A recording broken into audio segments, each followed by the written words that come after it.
Dengan nafas yang tersisa, dia menyampaikan 3 permintaan terakhir yang membuat para jenderal terdiam dalam kebingungan. Permintaan pertama, ucap Alexander dengan nada tenang. Aku ingin hanya dokter terbaik yang membawa peti matiku. Para jenderal saling berpandangan, bertanya-tanya dalam hati, mengapa seorang raja yang begitu besar hanya menginginkan dokter yang mengantarnya ke tempat peristirahatan terakhir. Permintaan kedua, lanjutnya. Hamburkan seluruh hartaku di jalan menuju pemakamanku.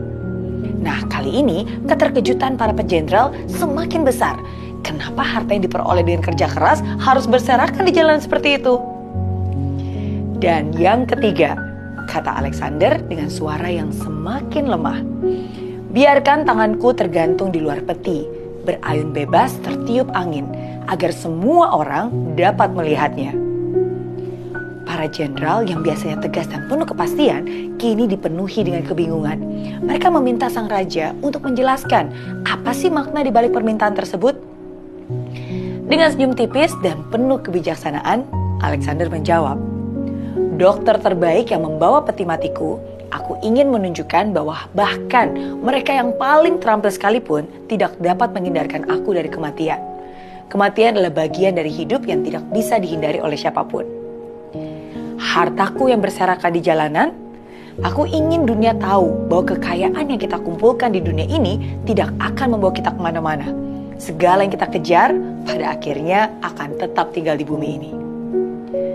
Para jenderal mendengarkan dengan seksama. Mereka mulai memahami kedalaman pesan yang disampaikan oleh raja mereka. Dan tanganku yang terjulur keluar, kata Alexander dengan penuh makna. Aku ingin orang-orang mengerti bahwa kita semua dilahirkan dengan tangan kosong. Dan kita akan pulang dengan tangan kosong juga. Hidup ini begitu singkat. Dan yang paling berharga dalam hidup bukanlah harta, tetapi waktu yang kita miliki. Jika kita menyia-nyiakan waktu, kita akan kembali kepada Tuhan tanpa membawa apapun yang berarti. Dari kisah ini, kita diajak untuk melihat hidup dari sudut pandang yang lebih dalam. Alexander Agung, seorang raja yang begitu perkasa, pada akhirnya menyadari bahwa bukan harta, bukan kekuasaan, tapi waktulah yang menjadi aset yang paling berharga. Waktu yang kita miliki di dunia ini adalah kesempatan. Kesempatan untuk berbuat baik, kesempatan untuk meninggalkan warisan yang tidak terlihat oleh mata, tapi dirasakan oleh hati. Jangan sia-siakan hidup yang hanya sementara ini.